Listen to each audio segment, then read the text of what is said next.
Hey my creators, welcome back to my channel. If you're new here, my name is Christy and this is Christi Creates. And if you're not new, welcome back. So today I want to give a big thank you to Sammie at Unicorn Dust Designs, who invited me to be her co-host for Try It Tuesday. I'm super excited to get started, so let's get to it. So here's the first project we are going to recreate, and this is from She's So Crafty. I thought this was so stinking adorable, so I have to make it.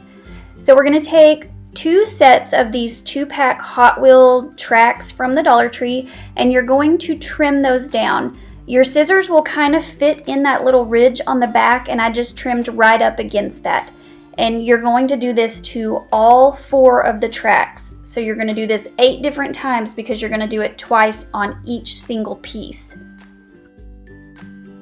Next, we are going to paint this. I went in with the Waverly chalk paint in ink. She's So Crafty, she spray painted them, but it was raining here and I didn't think that with the rain that it would dry correctly. So I used chalk paint. Then I used these 2 little wood pieces that are from Hobby Lobby. They were $2.99 and I got them half price, so $1.50. She's So Crafty actually built her own little pieces with Jenga blocks and some popsicle sticks, which you could do that too, but this actually cuts out a step, so it makes it a little easier for you guys. And don't forget, protection, my friends. If you've got on gorgeous sparkly nails that are rainbow colored, you have to protect them. So I'm going in with the antiquing wax from Waverly just because it dries so much quicker than stain. And we are going to paint it on and then wipe it back off. And then I'm going to take my plunger from Dollar Tree and I'm going to mark how long each of these wood pieces are. And that way I can cut it to that exact length, which is what she did in the video. I actually wish I had made mine just a little bit longer, but I didn't, so you know, hindsight's 20/20. I did take this outside and use my jigsaw, and that way it made it a little faster, but you could use your miter box as well if you have one of those, and one of the little saws from Dollar Tree. Then I brought it back in, sanded the ends down because they were a little rough, and that way it's nice and smooth. And then I'm going to go in with the antiquing wax and give each of those a coat of that, just like I did those other wood pieces. While I'm waiting, I'm going to bend over the ends right above where that little, or right below, whichever, that little circle is on the end, and I'm going to trim off that little curved edge. This is a step she did in there, and it'll make sense later on when we're screwing them on because you fit those holes over each other and put a screw through it so that you can attach it to the little dowels. So here I'm marking off where I'm going to put my screw holes. I do give them, you know, I take a drill bit and drill a pilot hole just so it's a little easier for the screw to go in. So that's what I'm marking here. And I just went in about 3/4 of an inch from the end, and that way my pieces will be very close to the ends. Then I'm going to flip it over and mark a hole in the center on the opposite side, and that will be where our little hanging hook is.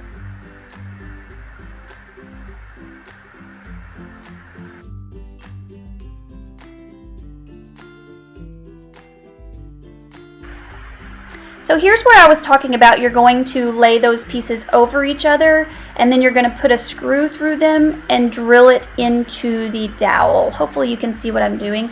And you could use a screwdriver on this part. I just broke out the drill. It was already out from when I was drilling the holes and it makes everything a little faster. And then I was just double checking to make sure my little wood piece was going to fit in there correctly. And I go ahead and do all 4 of them right now while I'm doing this. Still kind of checking myself to make sure everything's looking okay. And then I'm going to put that hook in the top, and that is just a little mug hook from, I got it at Walmart, I believe.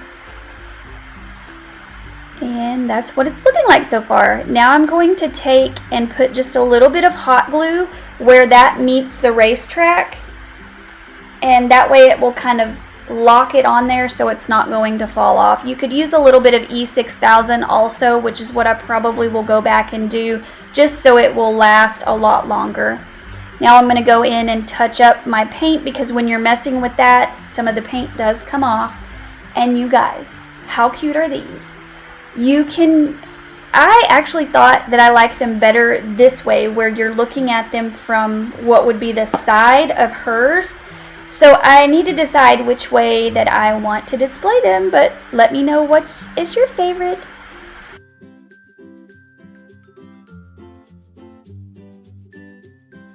So today is Try It Tuesday, and I want to give a big shout out to my girl Sammie. What? Thank you for asking me to be your co-host. This is the cutest challenge ever, and I love that you pay it forward and let people give shout outs to their favorite crafters and let them recreate their stuff. So we're going to do a Sammie project. Here's one of her wood signs that she made. How cute is that? And I needed to remake it for myself. Actually, it's not for myself. This is for a family member, but I'm also going to make one for me. This is a 17 or 18 inch wood round from Home Depot, and I'm just giving it a coat of the antiquing wax. And here I'm showing you up close where with these boards, if you buy them from Home Depot, they are placed together and you have straight lines all the way across through there where they have placed the boards, side to side to side. And so that gives you a great jumping off point for having a perfectly straight line for your tape. Here I am using the automotive refinish masking tape, which is something Sammie suggested using in one of her videos, and this stuff works way better than any of the other painter's tape that you use. And here I cut out a decal with my Cricut, and you could do whatever kind of decal you wanted, and you could even take out the center rather than the letters like I did, so that it would be opposite, where you would have the actual name in black. But I wanted the name in wood grain, so here I'm just doing basic Cricut stuff. And if you need this slowed down, you can actually watch some of the Cricut videos that I have on here that kind of go in a little more in depth with that. I'm taking a little sponge roller and I'm rolling on my black chalk paint. I make sure to do the edges because that's what Sammie says to do. So, your girl got to do what Sammie tells me to. I gave it one good coat, and that was all it needed, the black. I'm crossing my fingers, praying to the Lord, please let no bleeds happen. And I'm taking it off, and I'm like, okay, no bleeds yet, no bleeds, please keep it up. How cute are these fonts too, by the way? So take off the tape. There was my thumbs up. Well, we didn't have any bleeds. So here is some D-rings. I got these off of Amazon. And like I said, I tried to do this step by step, kind of like Sammie does, because she's the queen of wood signs. So I'm kind of measuring out to make sure they're pretty even. And I'm following one of those lines in the back so that I make sure I get them, pretty close to the same spot.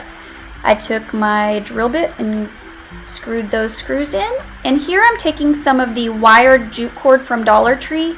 Again, this is what Sammie did, and it's actually genius because it wraps back around itself. You don't even have to use any glue to seal it, back to itself. It like locks it on there, and this thing isn't going anywhere. So I'm just twisting it back around itself, and it's on there. So here is a little boxwood pick that I got at Walmart, and I just cut the little branches off, and I'm kind of zip tying them back together, kind of making it look like it's like falling over the top, kind of like you would a floral, but I'm giving enough room to put a bow in the center. I had this ribbon left over from Christmas last year. I can't remember if it was from Walmart or Hobby Lobby, but I thought it was adorable, and it doesn't look Christmas at all. It looks farmhouse chic, so yes please. So I'm cutting 3 longer strips, and I'm folding them over, and I'm going to zip tie those together. You kind of squish them all together there in the center. And then I'm going to zip tie around it, and then I cut 2 shorter pieces that were just a little bit shorter, not a lot. And I'm going to do the same thing to those two. I'm going to mash them in the middle and zip tie. And then once I get those together, this just made it easier so you don't have to hold all of it in your hand at one time. You know, since I have arthritis in my hand, it's hard to hold all of that at once. And then we're going to zip tie those two to the greenery.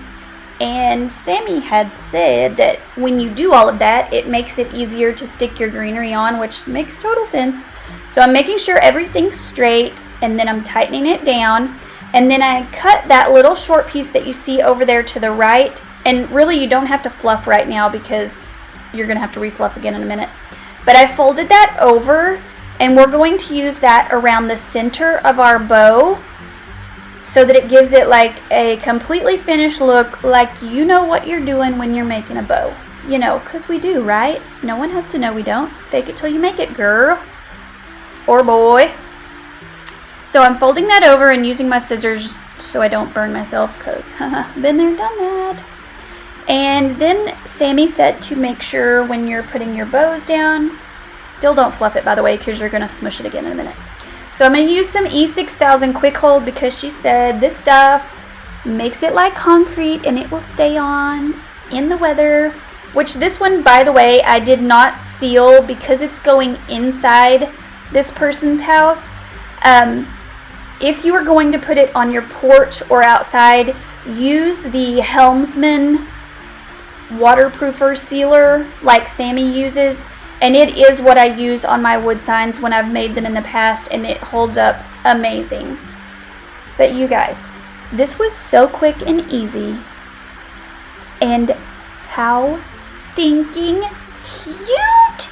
I am obsessed. And one of these will be being made very soon for my front door. Yes, please. So how cute is this?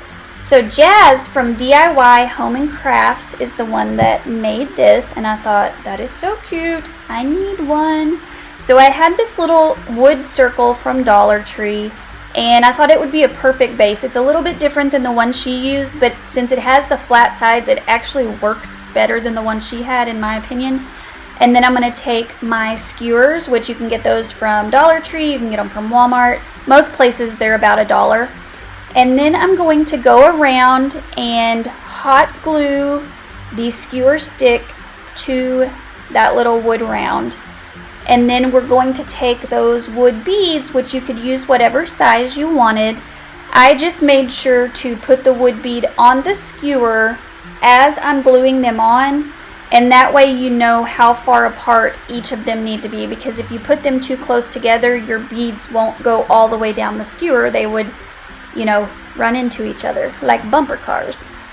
So I kind of held that on there, and I just held each one of them for a minute. I will speed this up so you don't have to watch it in slow motion. I just wanted you to see it first, kind of in slow motion, so that you could see exactly what I'm talking about. See how this is kind of giving me my spacing guide so that I know how far apart to put it, and that way they do sit side by side, because we want to make sure each row sits at the same level. And this was another super simple but super cute DIY that if you have this in your home, somebody's gonna think you gave $20 or $30 for this at home or Wayfair or one of those cute little fun places. So we're going to continue putting these all the way around, and I won't make you watch me put all of those beads on, but I do the first bead all the way around, and then once I get all of those on, I just sit it upright on the table, and then I go around in a circle and put wood beads on, you know, one level at a time, all the way around until you're either out of wood beads or you're to the height that you want to go to. I wanted mine to be a little bit shorter than hers so that I could use it like if I wanted to put a shorter candle in it or whatever. So here, once I got to my height that I desired, I went through and cut all of the skewers off, and then I went around and put hot glue on the top of each one of those to lock that top bead on. Then I'm going to take this black, I think it's macrame cord. She actually used some like sisal rope, I wanted the black to tie into all of my other things that I created today for you. So I put one loop around the top and that locks all those beads on. And then at the bottom, I go around and I put 3 rows of this rope and just kind of stack it on top of each other. And it's so cute. So cute. So simple. What do you guys think? Make sure to subscribe before you leave, turn on the notification bells, and give your girl a thumbs up and a comment. Hugs, guys.